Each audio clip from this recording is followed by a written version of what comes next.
schedule. We hope to make the best use of this time. We're already like 12 minutes behind, but we hope to catch up. And Tony, are we on Facebook yet? Okay, it's Yeah, live now. we're live now. Yeah. Okay.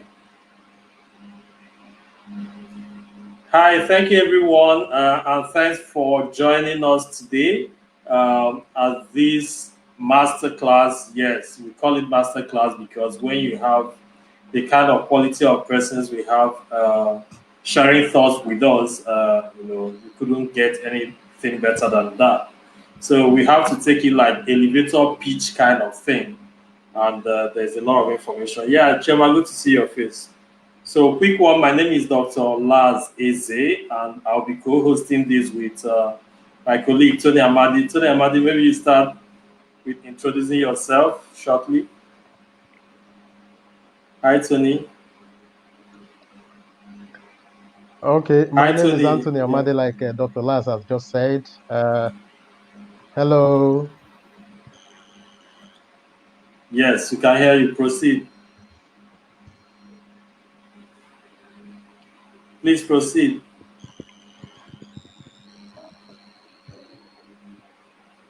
Okay, it appears Tony is having some kind of technical issues. Yes, Tony Amadi is the Sorry, founder I'm of. wondering if you can see me. We can see you very well, but we can't hear you very well. Is the founder of Quickam app. He does a lot in the tech space. He's a geologist by training, but his work full time now is in the tech space. Does very fantastic job. He's based in Port Harcourt. Tony, can you hear us now?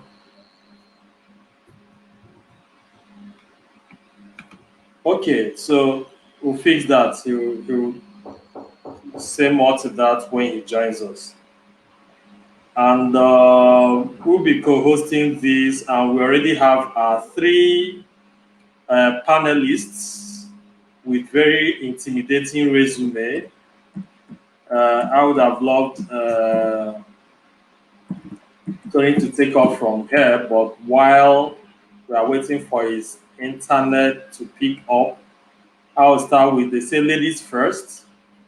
The lady in our team, Chioma Agwebo, popularly uses Chioma Chuka on social media, especially on Twitter and Instagram. Chioma's interests revolve around women, media, politics, and technology.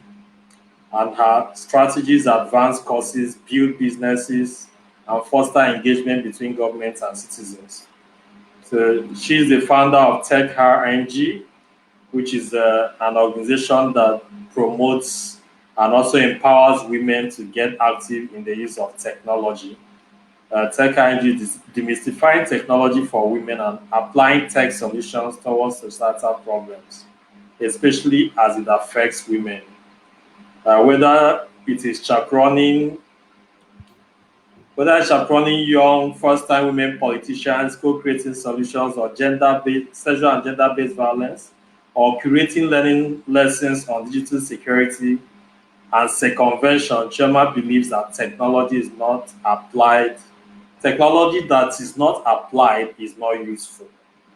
So I can go on and on, but it's worthy to mention that she has functioned in leadership teams of various campaigns such as Enough is Enough, Generational Voices, Occupy Nigeria, Bring Back Our Girls, Not Too Young to Run, and at the moment she's one of the leaders of State of Emergency GBV. GBV stands for Gender Based Violence.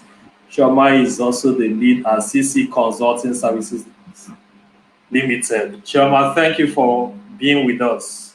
Oh, have you disappeared? She just landed in Asaba a short while ago, and perhaps she's having some connection issues. Tony, are you back with us? Can you hear us now?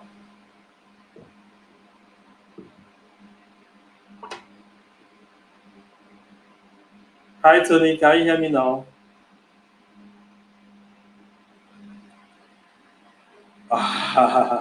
We can see you. We can see your mouth move, but unfortunately, we can't hear you. But I'll proceed to introduce our Chris and Isaac, whom you know very well. I would have preferred you introduce both of them. You know, Isaac Wokocha is a seasoned product leader. Of course, the senior product manager at Microsoft, building search and assistant products for billions of customers across Cortana, Outlook, and artificial intelligence related domains. If you are viewing this live, you know it's not very often that you you meet this kind of panelist. Um, Isaac has over 10 years of diverse experiences in management consulting, tech entrepreneurship, project and product management at companies such as KPMG, Ericsson, and Facebook.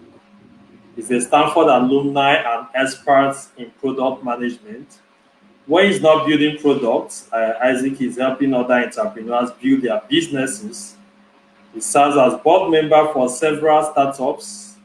We hope we also join our board soon. He also volunteers as a mentor at the University of Washington School of Business, and for fun, he spends time playing soccer, reading audiobooks, cooking Nigerian meals, and you can connect with him on Twitter as Isaac Wokocha. Isaac, we are very excited to have you. It's a pleasure to be here. Thank you. Thank you so much. And last but not the least, is a dynamic project manager with a broad experience in onshore and offshore project delivery. Of course, you already know I'm talking about Chris Chukunta, who a lot of persons who reacted on social media have been looking forward to listening to. He said they always want to listen to Chris. And he works with Shell Petroleum. He has track record of delivering difficult environments, including Iraq and Nigeria, because some of the most difficult clients in the world, and across all phases of project maturation and life cycle. Chris, with all accountable project delivered safely to meet or exceed business objectives. He's very passionate about robust project management frameworks, cost competitiveness in project portfolio, and influencing key stakeholders in individual or team development. Chris is a United Nations affiliated technical reviewer and official national delegate to the Young Engineers Future Leaders Committee of World Federation of Engineering Organization. And of course, YEFL is also an official representative of YEFL at the United Nations Sustainable Development Solutions Network Youth. So Chris is appointed as a trustee at the Imperial College Union of Trustees Board, a member of the Trustee Board Governance Committee, and among plenty other portfolios. If you're watching this, is good. We take time to introduce, and these are very abridged profiles of our speakers, so that you know the quality of persons we have the privilege of listening to this evening. Chris, are you back? You take over.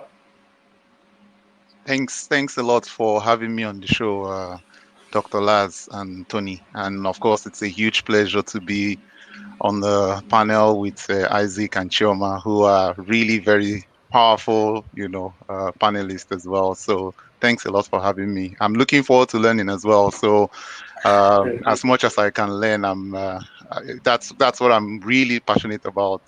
Just learning new stuff. So it's great to be here. Thank you. Thank you so much, Chris. Tony, over. Yes. Can you hear me now? Finally, you are here. Yes, we can hear you. Hello. Yes, So we can hear you now. apologies for what's happened. I don't know. I think okay. The system actually told me I cannot use my mic and all of that. It's a fault of the browser. I don't know what setting that popped up to disable that. I apologize for this. It's good to have you guys here, and of course, a lot of people watching already know that or are expecting greatly from you, because going by the background which Dr. Laz has done justice to, it's quite intimidating at our age to have such experience. And like the topic said, innovative entrepreneurship amid COVID-19 pandemic. I would want us to start with Chris. You had your master's in systems engineering and innovation in Imperial College, London. So you've had wide experience, including in the Young Engineers Future Leaders. I know last year you could share well, you were in the panel with Obasanjo and a good number of uh, giants across Africa, talking about Africa. So what do you think the youth can get from this topic, innovative entrepreneurship? Perhaps we could start from there. Yes, What's thanks. your general overview? Yeah. Yeah, so maybe just focus that a bit on the COVID-19, which is which is the key issue we've got and all dealing with globally at the moment. It's not news that over 900,000 people have died from the COVID-19, and in the last couple of weeks, we've had roughly 5,000 people dying daily. In Africa and more felt in the rest of the world, you see traditional businesses and business models, especially that of small and medium scale enterprises, closing shop globally.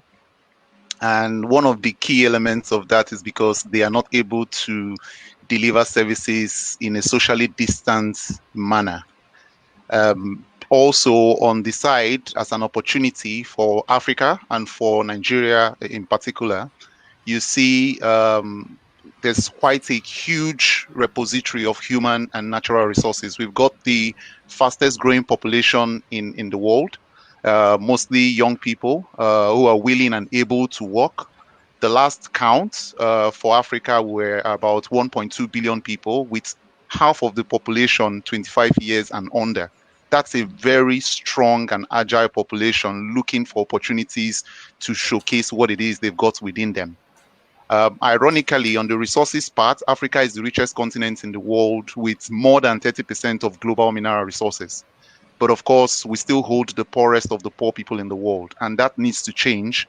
And we're looking at businesses in Africa to make that transition. Of course, there's quite a lot of conversation around what governments can do and what they are doing. But today, the conversation is around what businesses ought to do. Um, Maybe one thing to mention, just focusing on the point that Tony raised, is where are we strategically in the global business sense? So if you look at the next 5 to 10 years, you see, especially starting off with the sort of, online presence and online businesses that have become like the most profitable businesses since the COVID-19, you see that we've got satellites from Facebook being deployed across, especially Africa. And what that means is work and business will be where the Wi-Fi is. So Africa has a huge opportunity to tap into that space, especially because when you look at the GDPs of the global economies, the developed economies globally, services account for about 60% of their GDPs. And Africa has that huge opportunity to provide affordable services and business solutions globally. So what we need to focus on is how do we develop ourselves and our businesses to be able to fit into that opportunity. And the opportunity is growing, whatever metrics is you look at. So be it, I talked about socially distanced services and the most service sector, be it in the medical and health elements, be it in regular services, IT support, electronics, and the likes, be it entertainment, education and training, business support, whatever area you look at, there's a huge potential for Africa and Nigeria. I would just hold it a bit there and allow my other panelists to maybe delve a bit deeply or even widen the conversation a bit. And then we can come back to talk about any of these elements and the opportunities we have to apply innovative entrepreneurship and hopefully develop our businesses and develop our country and continent. Thank you.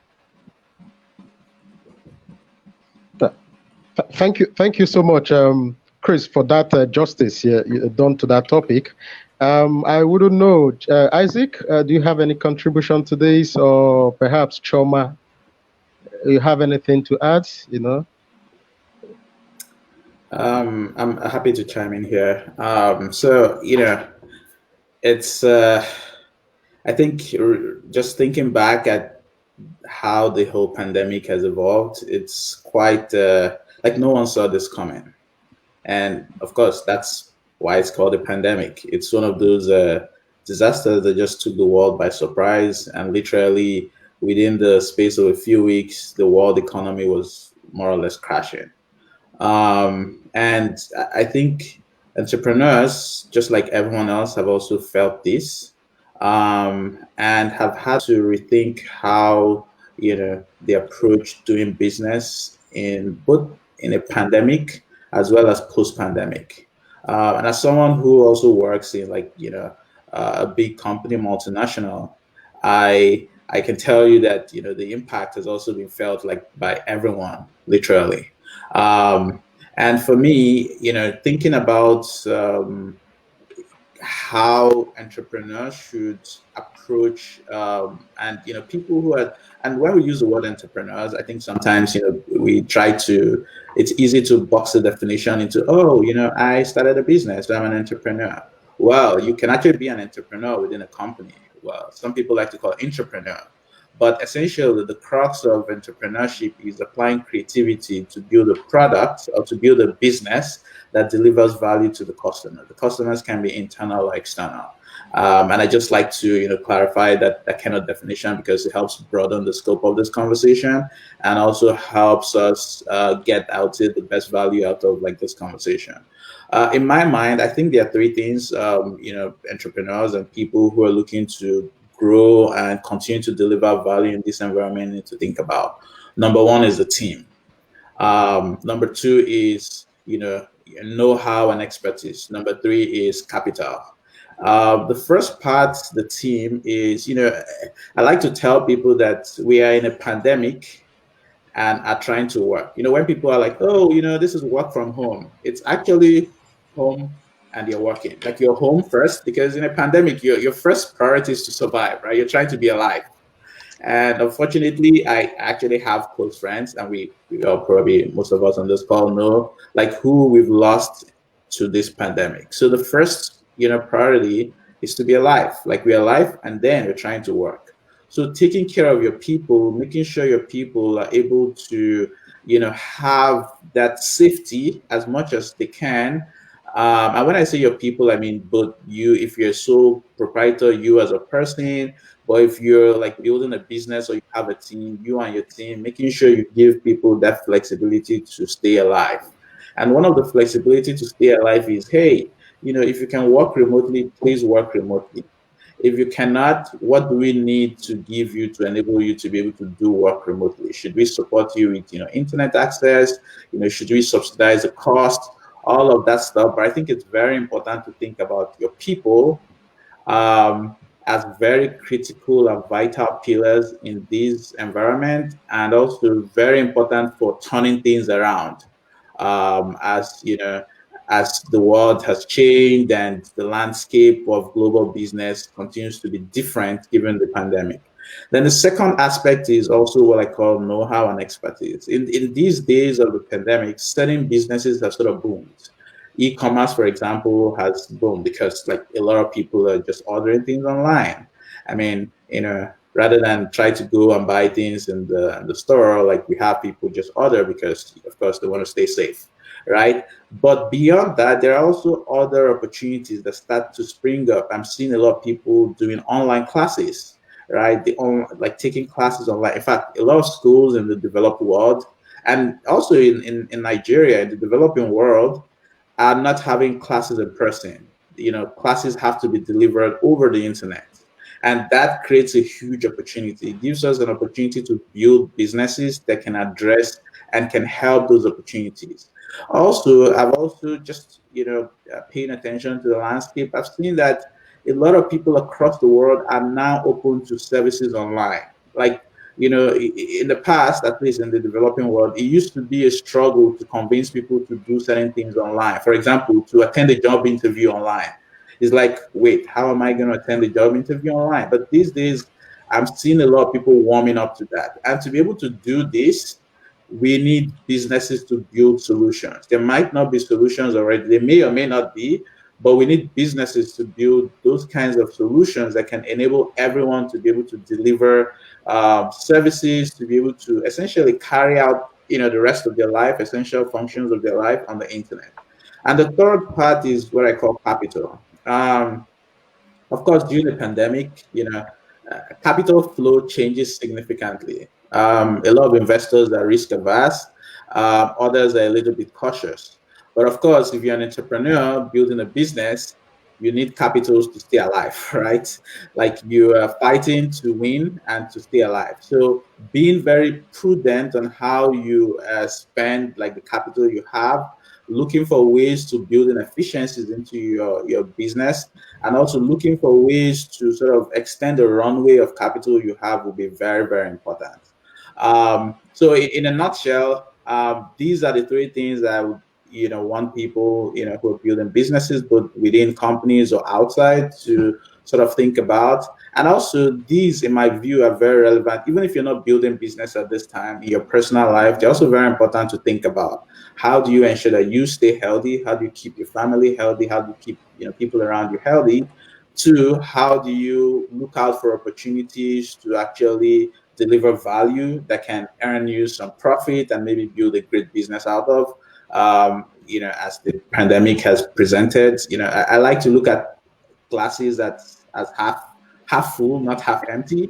And the third part is just, how do you ensure you are frugal? You're very, very conscientious and efficient with the capital you have, so that you can stay in the game, you can stay in business, and hopefully come out of this pandemic stronger and positioned to be successful. Sometimes I tend to think about this pandemic as like the 2008 financial crash. I mean, the stock market or the world economy literally crashed. But some businesses were actually created like right in the midst of the crash, were able to survive the crash and came out to be very, very successful companies. That can be you, that can be your business, that can be the idea you're thinking about right now. And, I would say, as much as this is a disaster for the world, it's also an opportunity to reflect and say, what are some things I can do today that can help me come out of this stronger, better, and actually be able to build something bigger than I've ever thought was possible.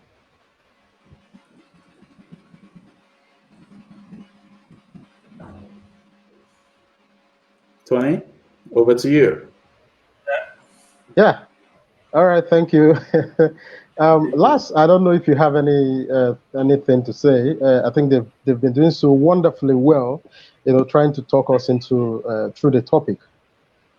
You Exactly. have anything for any of them? That's a perfect start. Let's get Chioma's thoughts. Then we could the conversation may continue. Hi, Chioma. Hi. Sorry, I was having some challenges with technical, but I think that they're sorted now. I think what I want to say about innovative entrepreneurship within the pandemic is uh, just two things that people should look out for. And the first of them is creating collective impact. So, what are ways in which you can cut your costs, but also still be able to deliver as effectively or as efficiently as you were delivering before? So, whether it is now offering services in collaboration with other people, and I like to give the example that, let's say you were selling only groundnuts before, but people were able to walk around and buy popcorn as well. Are you now looking for somebody who is selling popcorn so that you can offer a package deal And in that way, you make sales, and the person who is selling the other product also makes sales. You're also looking at opportunities to collaborate with a lot of agencies because, whether we like it or not, the pandemic has thrown up opportunities for work. Have businesses shrunk? Yes. Are there restrictions on the way people work and play? Yes. But the pandemic also offers a number of opportunities for people to upskill. For instance, I know that there are universities across the country now that are scrambling to be able to offer some parts of their services online. There are opportunities for young people who are traditionally digital natives. There are also opportunities for civil society organizations who are trying to navigate the pandemic, right, and be able to still be able to deliver the services that they typically do to the grassroots within different communities and within different demographics. Again, there's an opportunity here to collaborate, to share skill. The second thing is about networks. So with collaboration, etc., comes, harnessing digital technology and data, and what are the opportunities across the country. You will see that the pandemic exacerbated different gaps that already existed within the country. So some of these gaps include data gathering, for instance. How many people are within certain locations? As we know, the last census in Nigeria was conducted over 10 years ago, meaning that there are gaping holes in providing services to people because we simply don't know how many people we have and how many people need the particular services that are now in higher demand. And so the opportunities to put together different types of mapping exercises that can then be sold, whether it's to government, whether it's to the private sector. And one of the best ways to achieve things like this is to harness digital technology and data. The second thing is about networks. And I typically say to young people that back in the day, the thing to do would have been to join professional associations. These days, in the days of COVID-19 or in the days of digital, you have the opportunity to build the association. So are you a woman? And I mentor a number of people for FCMB, a number of young women. And one of them is a painter and an interior decorator. And I said to her, who else is doing this work? You want to be the connector, the person who brings everyone else together. You want to be the person who is the repository of knowledge with tech. So the very clear opportunities for young people to network with each other. And it's not just to network to make friends and to hang out and to play or things like that, but it is to build strategic partnerships which you can then leverage on to deliver services for whatever class of people. Thank you.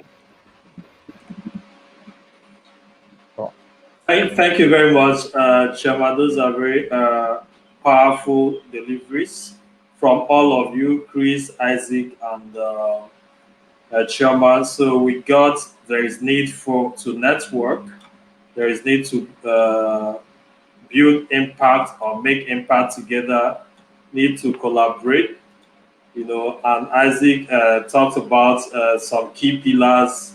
It has to do with people, the know-how and expertise, delivery services, adding value, and as well as the capital, efficient management of capital to ensuring that the business stays alive.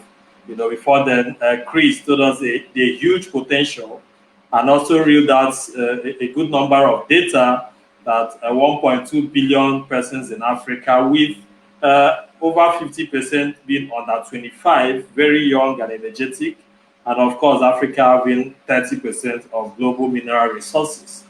So what we could get here is that, yes, it's not all about COVID-19 bringing up gloom, but also a whole lot of opportunities coming with it, particularly for young people who are the ones driving technology and driving the tech space.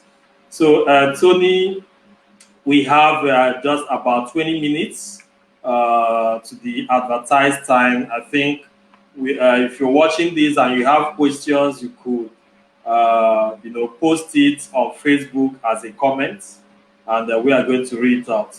So there are those perspectives, Tony, that you want us to look at. Could you lead the conversation around that? Yes. Thank you, Dr. Lars. I think we've been doing well.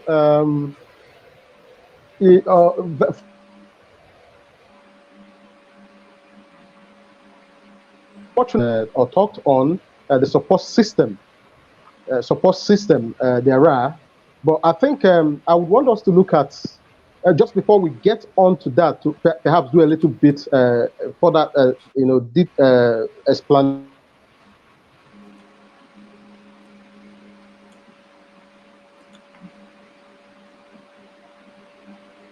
to us.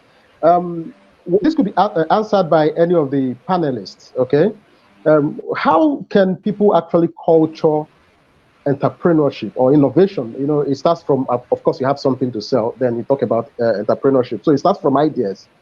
So how do you think people can actually, nest this? Because we live in a society where most things don't work, not because the ideas are not there, but oftentimes it's about the seeding, and although there are many other businesses that could run without much financial inputs.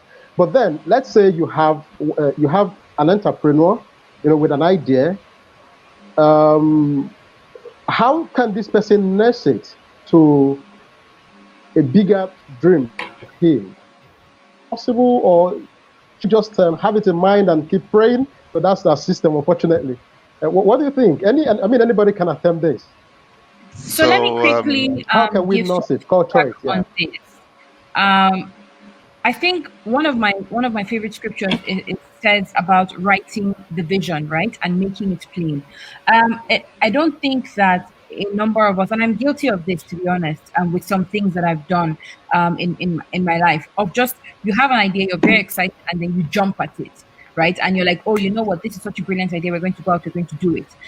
There's a lot of background work that needs to be done before an idea is ready to launch. And I'm not saying to spend your entire life, ruminating over the idea, or just writing, or just planning. But there are basic things that need to be in place. And the first of them is to put this idea down in a manner that you are able to communicate it in one sentence, in two sentences. So drilling it down to the lowest or simplest form. And then you think about the people that your idea will serve. And I'm going to use the example of, let's say, moi moi, right? Because everyone in Nigeria pretty much eats moi moi, or eats some derivative of beans. And so you have this idea to sell moi moi. The first thing to think about is, okay, where am I going to sell this? I think one of some things I say to some entrepreneurs that I mentor is, if you're able to answer the questions around your business or your business idea using the 5 W's and H, which is what journalists use to tell stories, you're on the way to, to an idea that's viable. So, for instance, if you ask yourself, where am I going to sell this memoir, right? Who is going to buy it? When am I going to sell it? Am I going to sell it in the morning as soon as people get to the office? Or do I want to sell it in the afternoon for lunchtime? Or do I want to package it as something they can take home? You also want to think about how.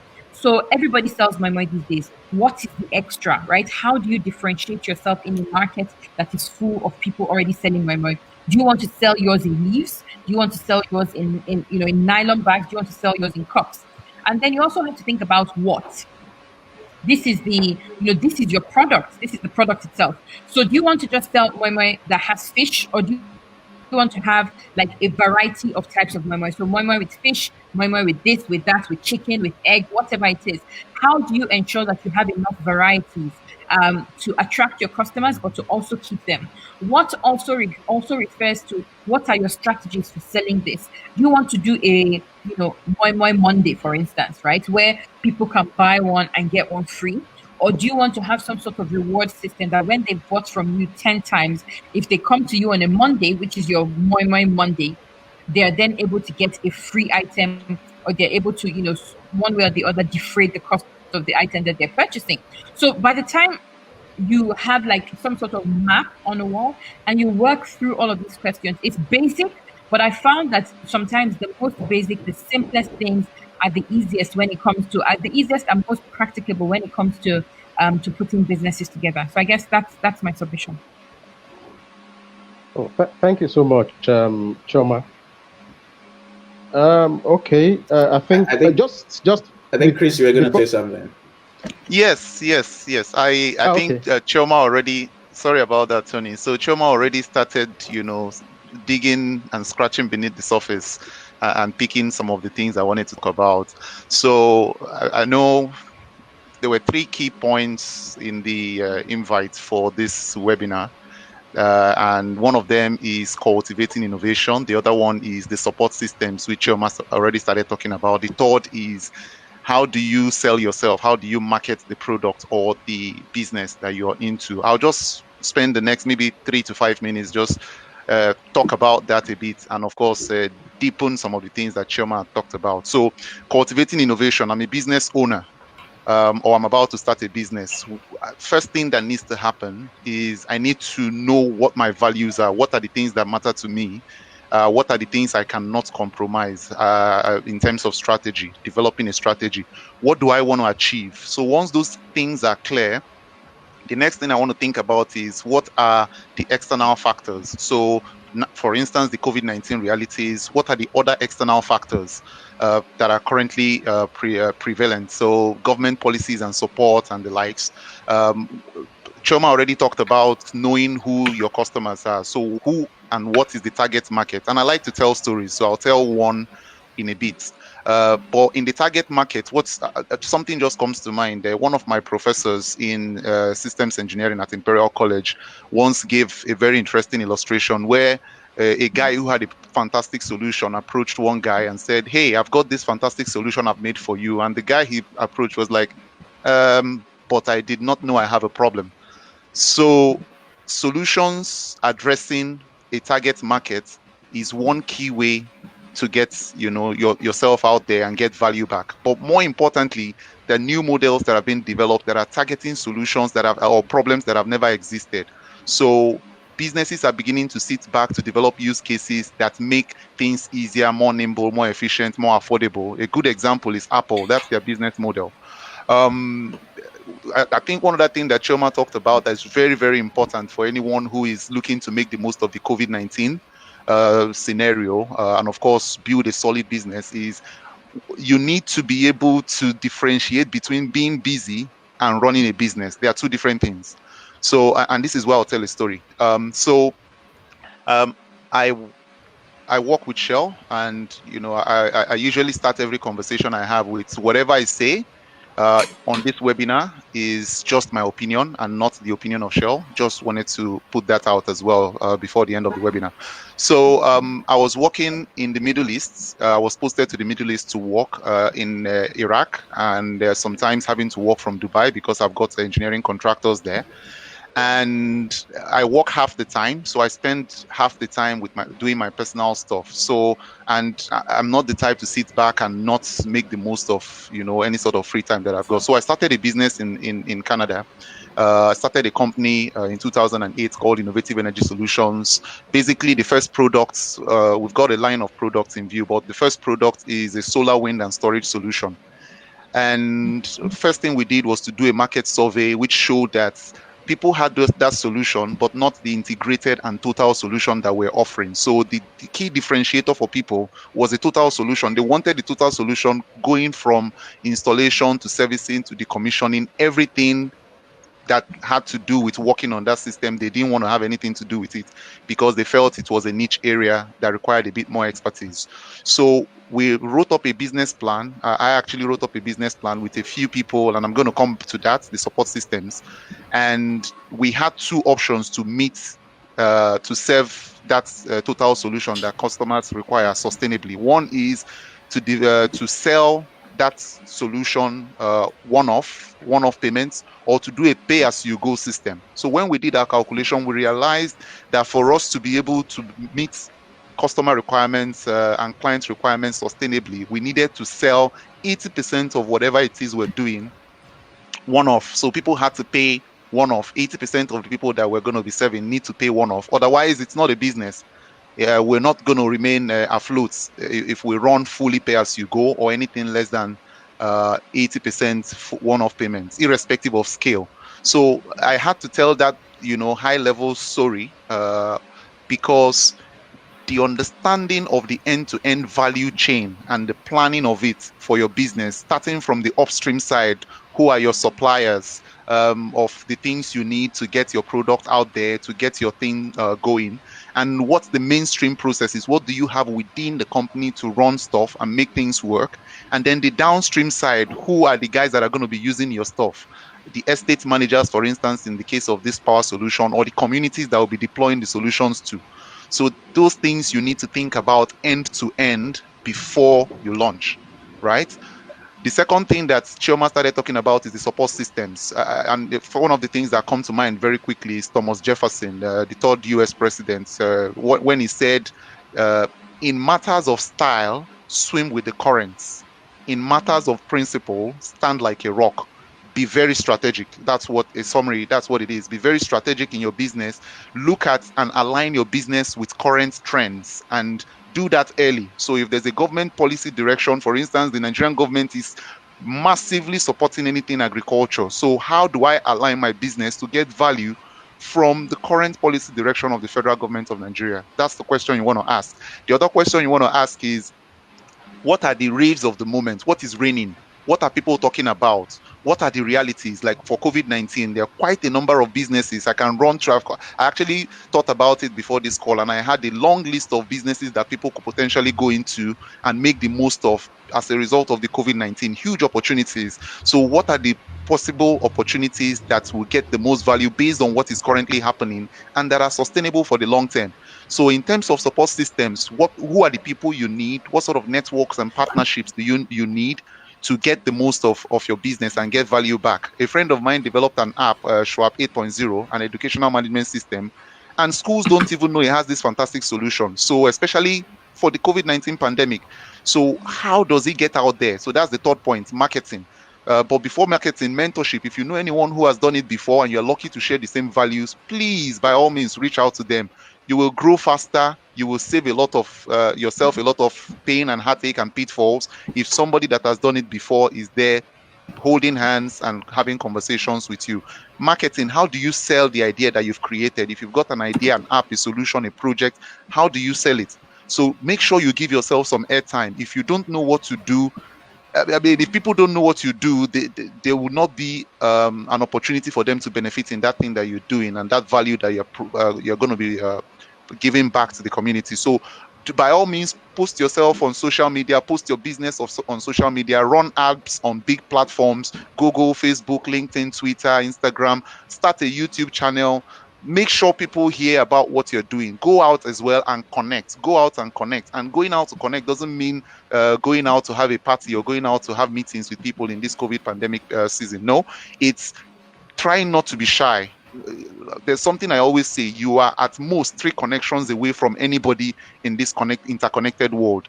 Anybody you need to make the most of your business and deliver value, you are only 3 connections away from them. So make use of the internet, make yourself seen, make your business felt, and make the most of this huge opportunity available as a result of the COVID pandemic and after. Thank you. Yeah. Man, Wow. that's a hard act to follow, Chris. um, yeah, I was going to comment on that, but I think I should. I mean, Chris has said it all. You guys have heard from his vast experience. There's some question I see on the chat that I just thought I should probably spend a minute or two addressing. And this is, I think, from Chukwuka. He's asking, how do you build confidence of people in developing countries like Nigeria who are risk averse to online marketing, sales, and business in general, considering security of online services? I mean, with online services, it grows on people, right? I mean, think about it this way. These were technologies that were not necessarily invented in Africa, one. And two, it's also fairly new in Nigeria. Internet, doing business, like it takes some time for the paradigms to shift and people to warm up to it. But while we're still like going through that evolutionary process, one thing I found to be very, very useful is to make sure you marry, if you're building an online business, make sure you marry it with an offline aspect as well. And I can tell you how this is sort of interesting. So in the US here, like when I want to book, say, a hotel, I literally just go to the like website, whatever it is, Priceline, Expedia, whatever. I book a hotel, I put in my credit card details, I click pay. All I do is that I show up at the hotel. nobody's asking me for payment again. I just maybe sign some forms and I'm good. I walk to my hotel room. But that cannot work in Nigeria. Like, we are not there yet. So usually, and this is something I think hotel.ng has done a great job of, right? Where once you go and book online, they actually give you a call. Somebody from the company will call you and say, hey, hello, I noticed you booked a hotel. I just want to let you know that we've received your order, that there's no problem. You can, if you want to complete the payment, this is how you can complete the payment. And also, like, few days to when you're going to show up at the hotel, they also call you again to say, hey, your booking is in 2 days. Your hotel booking is in 2 days. I give you a bit more information. Those are the kind of ways to build confidence, because otherwise people are they're not going to be comfortable putting their credit card details. At least we're not there yet. And you can see Uber also doing that, right? Where Uber provides you a way to also complete that transaction online. Of course, in Uber, you can put in your card, but it also gives you the option to pay cash if you're not comfortable, just doing a cash, what's it called, paying by card. So one of the things I think, a lot of businesses who are trying to launch stuff online need to do is don't just say, oh, I'll put a place for them to put their credit card and, they will do that. A lot of people will probably not. And one thing I've learned as well in sort of building some of these online businesses is people are actually even more comfortable doing a bank transfer. So if you're building an online business, maybe putting a link there so that people can do a bank transfer. They can do their *737 whatever to pay the money straight into a bank account than for them to put in their credit card. So these are just a few ideas, and they're a ton I can speak to. But the reality is, yes, you need to build that trust. And also, you need to meet your customers where they are. Take them through that journey of earning the trust. And then when they get comfortable and fully established, you can now say, oh, okay, this is now 100% online. I'll remove any of the offline stuff. Yeah. Thank you very much, Isaac. Hey, Tony. Okay.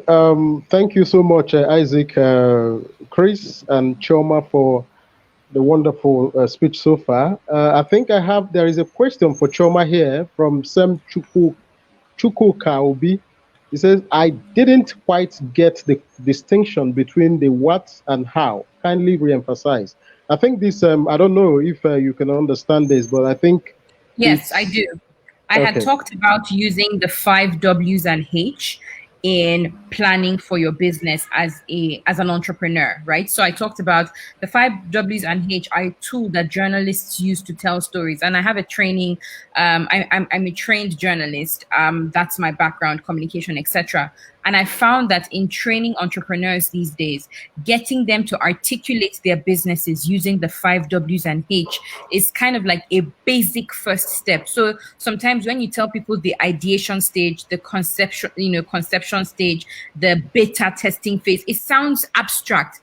But if you tell somebody to ask the question, what is this thing that I'm selling? And I used the example of selling moi moi, right? To say, what is this moi moi that I'm selling? Am I going to put a piece of fish in the middle so that it's different from what other people are selling? Am I going to have a variety of flavors, right? So that's your what.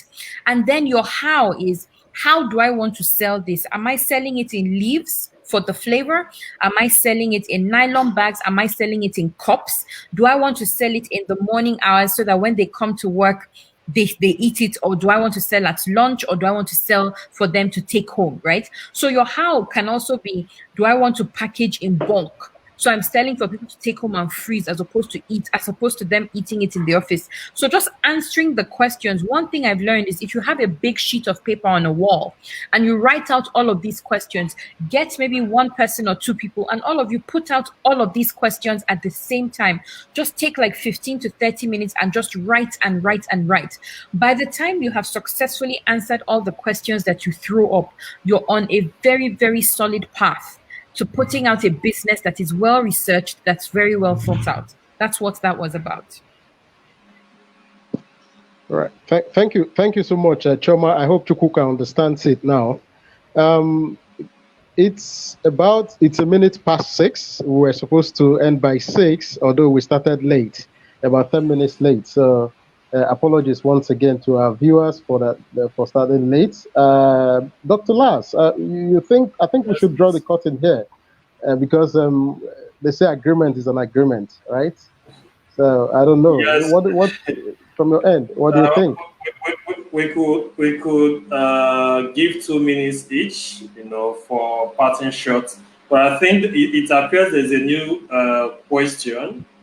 We could take that. I think Chukwuka will be for Chris regarding two payments plans, blah blah blah. So he could respond to that. Each of the panelists will just round up in 2 minutes each. Then I didn't introduce myself at the beginning, so I'll take that at the end and we'll just round up. Thank you, Chairman. Sorry we had to stop. Too much stuff to give out. So maybe So, we continue with Chioma in the roundup Okay. since she was the Yeah, last so person. let me just go very quickly and wrap up.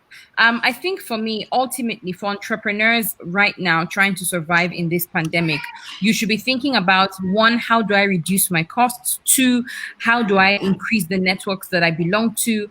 And three, how do I maximize whatever profits that I can?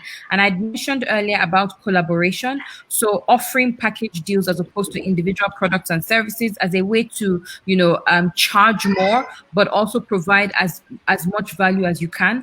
I also talked about networks, and I'm happy that one of my colleagues on this call also talked about the fact that you're always at least three people away. You're not more than three people away, in this connected world. It used to be, 6 degrees of separation, but now it's a lot less because people are connecting across continents, across rivers, across so many platforms that seemed impossible before. And the final thing is networking, right? And leveraging tools, leveraging digital tools to network, leveraging digital tools to build networks across different platforms. And these can even be learning platforms. And I say to a lot of young people that there's got to be something more that you're doing with your time other than social media. Right. So are you on Future Learn? Are you on Coursera? Are you on Udemy? Are you finding out what are the tips and tricks? Google has an entire spectrum of courses ranging from digital marketing to selling to networking to product management.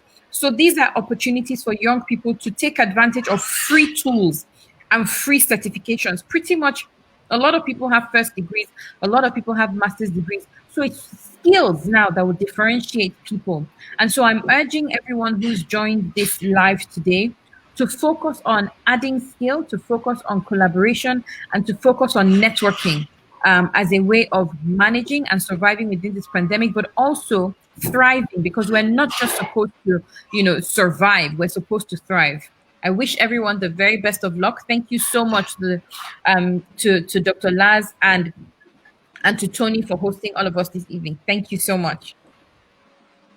Thank you, Thank you Choma. so much, Chioma. During your intro, I forgot to mention that you're also a member of the Testrogen Strategic Advisory Board on Innovation. So Very proud we're of really this. Thank you. excited. Thank you so much. Yes, who goes next? Let's take Isaac, then lastly Chris. Awesome. I guess in rounding up, I would say that just similar to Chris, my opinions. These everything I say here are entirely my opinions, not that of Microsoft. So I'm like here in my individual capacity, and so take it as like my opinion.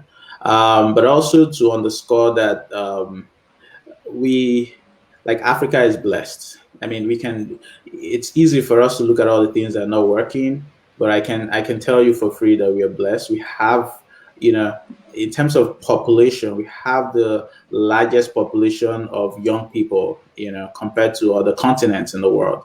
And we're smart people. Sometimes we look at our environment and we're like, oh, maybe we are cursed. Maybe, all of that. Like we're very smart people, we're very talented people. Of course, there are a million and one reasons why we're not, doing as good as we can, but let's not be deterred by that. There are all sorts of opportunities around us, both in Africa and outside Africa. I like to tell people to dream big, right?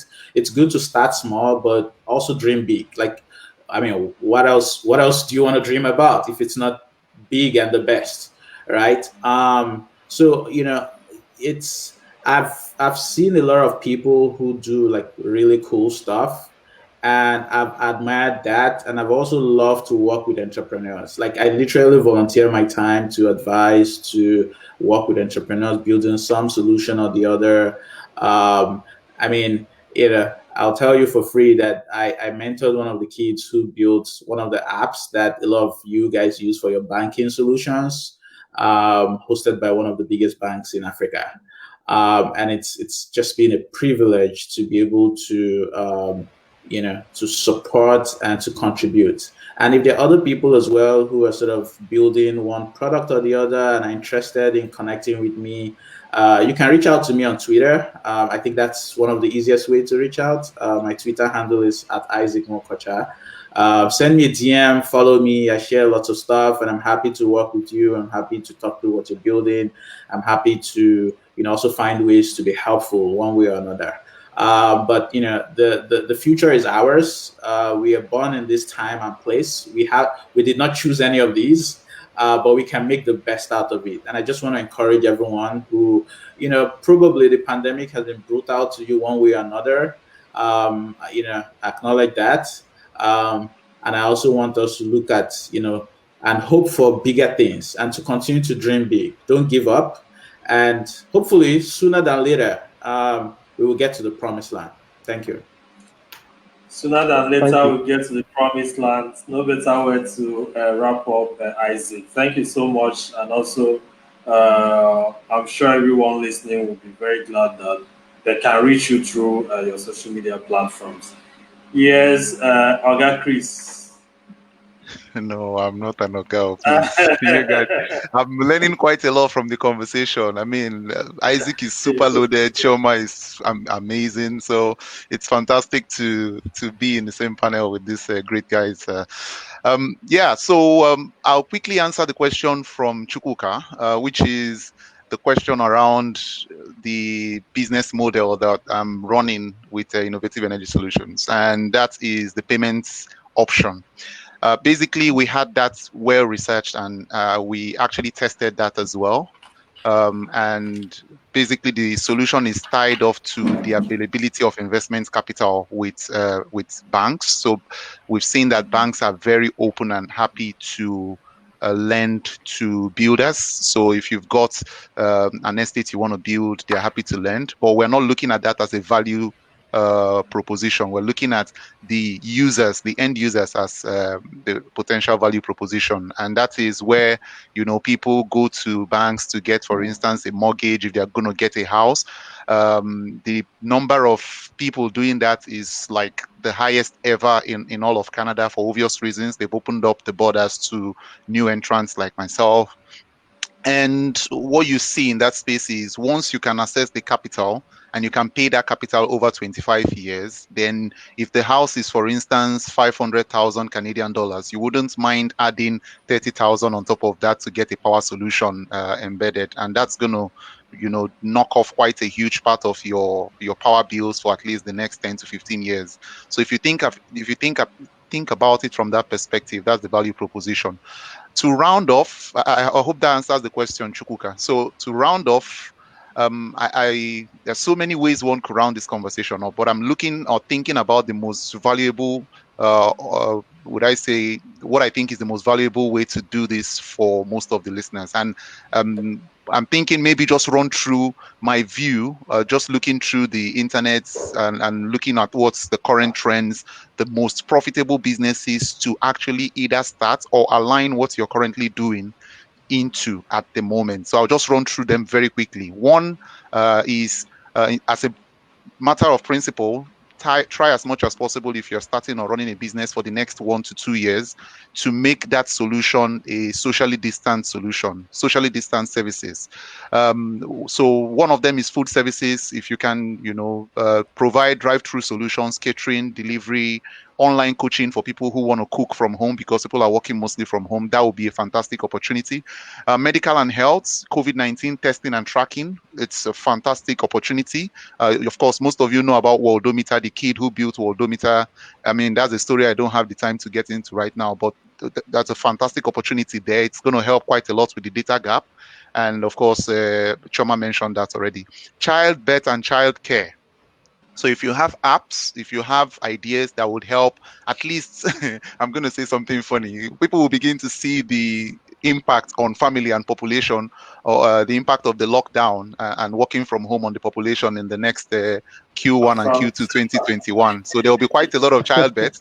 So if you have apps that can fit into that space and get value back for people, that's fantastic. Anything that has to do with fitness and wellness, mental health is a very big issue, and it's bringing quite a lot of value for people at the moment. So you can, align your project accordingly, your business accordingly. Services, IT support, electronics, anything that has to do with DIY, doing it yourself.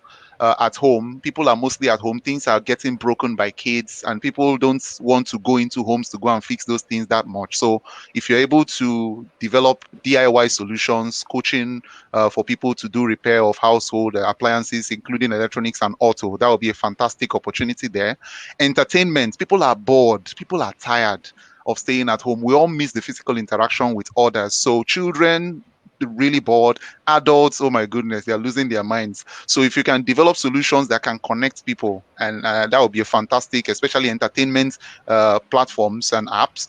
Education and training, Choma and Isaac, they've talked quite a bit about that. Anything that's going to help primary, secondary, and tertiary education at home or from home, that would be fantastic. Anything that's going to help people up their skills, IT skills, language, online coaching, anything that's going to encourage lifelong learning is a fantastic opportunity.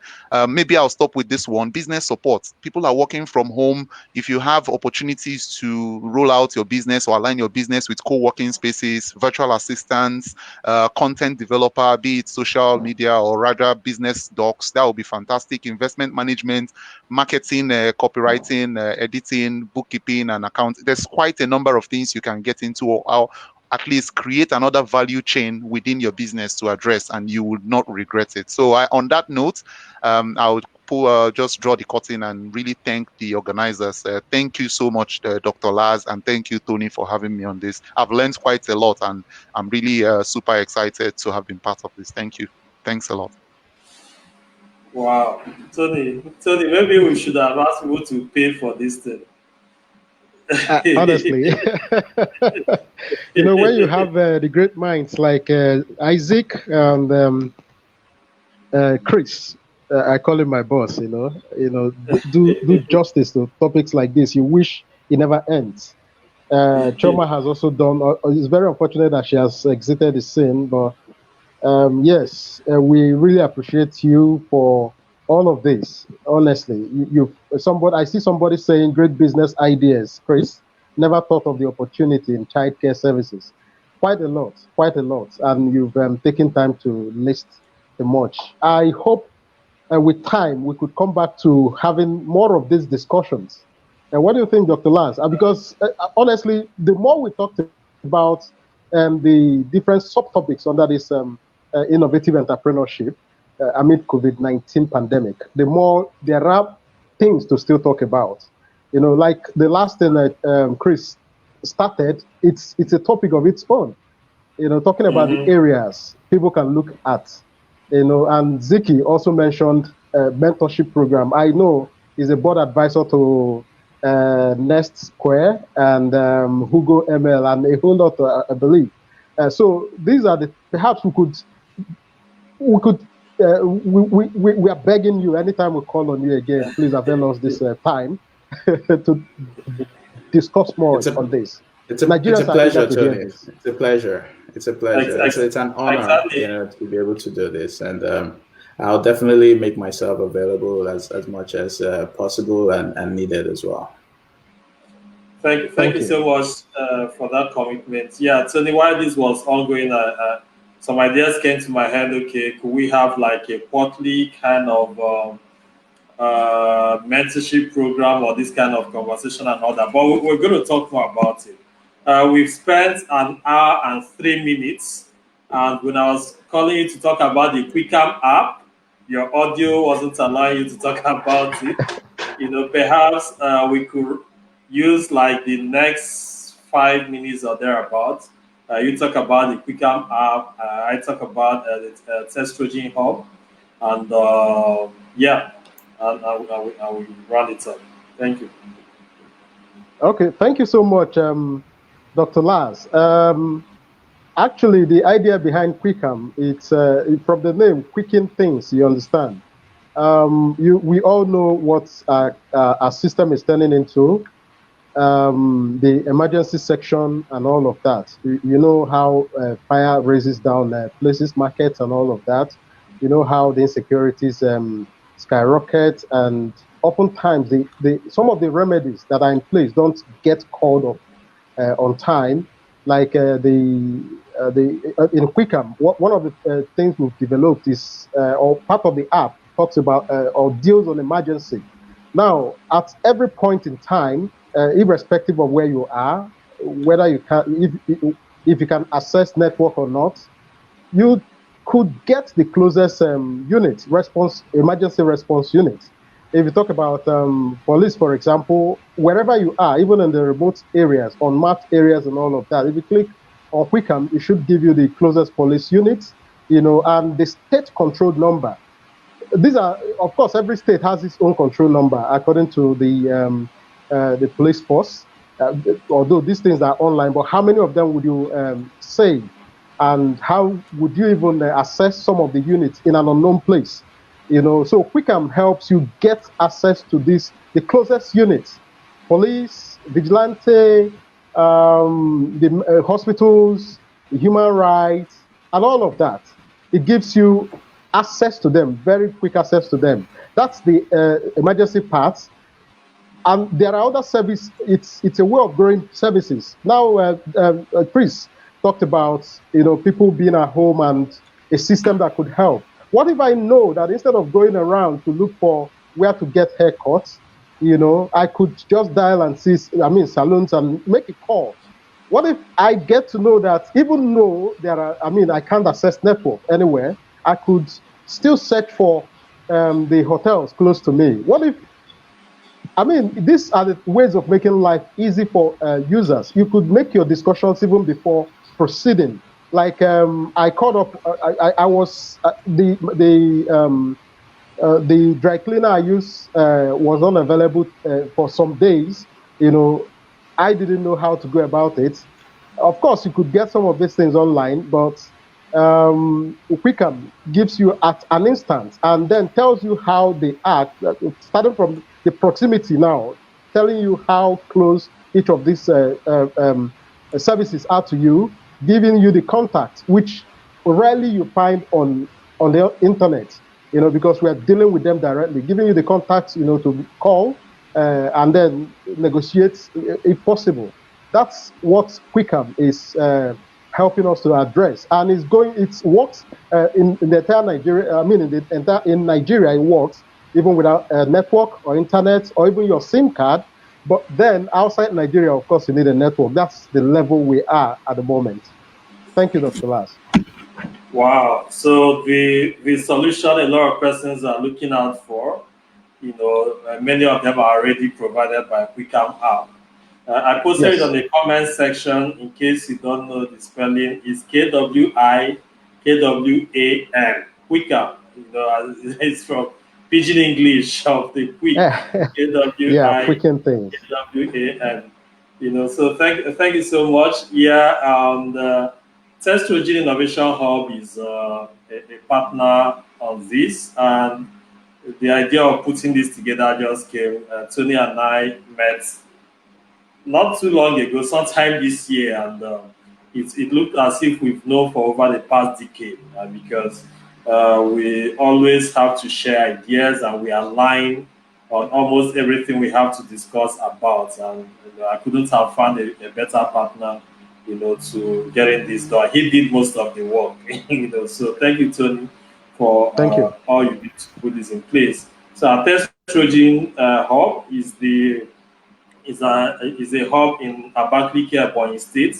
Because that's where the physical office is, but also have contact places in Abuja and Enugu.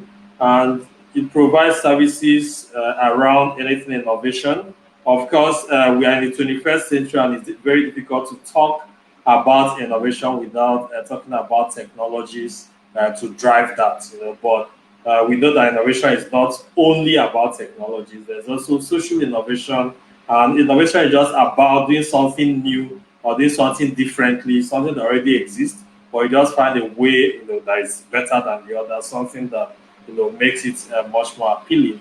And we have a space at 78 Abakaliki Enugu Expressway. We provide services on capacity building, startup incubation. We just started last year.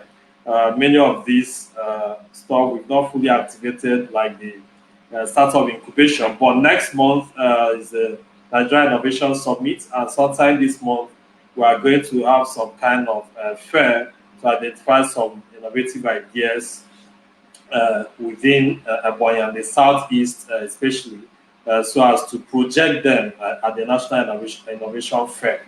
To see potential collaborators, mentors, partners, or even people who could buy up the solutions or invest in them.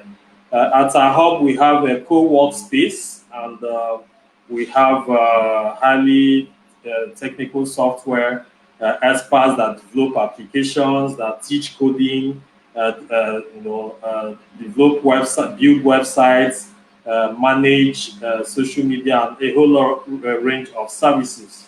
So that's what we do at the hub. Earlier, I introduced almost everyone without introducing myself.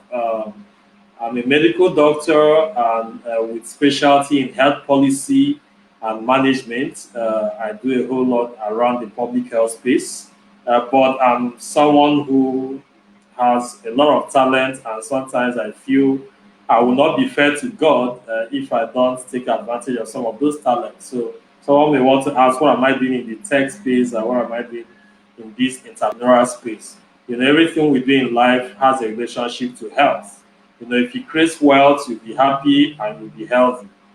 So as a public health person, I see health in every damn thing, every aspect of the economy. And if I feel strongly about it, I go into it. So I do a TV program every week on AIT every Tuesday called Talkie Health with Dr. Laz. I have a health communications company, Talk Health Niger, and talkhealthniger.com, that uses pidgin English to tell health stories, and a good number of others. So I sit on the board of a lot of non-profit organizations, but I'm gradually migrating to the for-profit space and learning. So I learned so much during this conversation, and I'll definitely going to apply them. This really is a startup.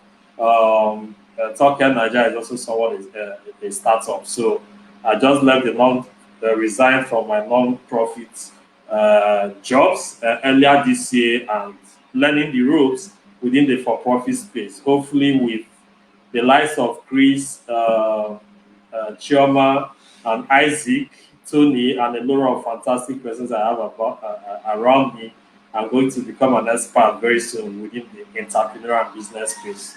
So we use an hour and 12 minutes, and yeah, I think this is the time to end it. Tony, over to you. Okay, thank you once again to all participants, those who listened to us, who watched us talk on this topic. I see a whole lot of persons are saying, please, let's continue this some time to come. We assure you with time, it has come to stay. We'll continue this. Laz, just to mention, thank you. I think it is worth knowing as well that Laz, the Test Project Hub appointed me as tech advisor recently, and we hope to do more, to help our system. Thank you so much. Thank you, Isaac. It's unfortunate I didn't introduce you. Perhaps people should know also that okay, the two gentlemen who just spoke to us are lions or super lions with first class. They made first class in engineering. Why Chris proceeded to Imperial College, London, one of the best universities in the world. Isaac went to MIT, and then from there, Chris was in Shell, I believe, before he went for masters, and then Isaac went to MIT, joined Facebook. Isaac joined Facebook, got away from Facebook to Microsoft. That's where he works now. That was So Stanford. thank you so much, gentlemen. Like I would always say, your profile is quite intimidating, and it's a whole lot of inspiration to those who. That's why I took time to mention this. To those who had seen or watched you talk to them, a whole lot of things. Please, I'm still coming back to that same appeal. Whenever we call on you, please don't say no. Thank you so And much. We Tony, appreciate. you didn't tell us you made the first class too. I de-emphasize this one. Off record, I de-emphasize this. Yeah, thank you so much. It's Thank you, wonderful. guys. Yeah. It's been a pleasure. Thanks, It's been an everyone. honor. All right. Thank you. All right, viewers. Indeed. Thanks so very much. Okay, viewers, we hope to see you again sometime in the nearest future with a better platform, and hopefully what happened at the earliest part won't happen again. Thank you, and remain with us. Text Regime is the way to go. Wickham app helps you get things done so fast. Thank you. Bye. Yeah. Bye. Bye, everyone.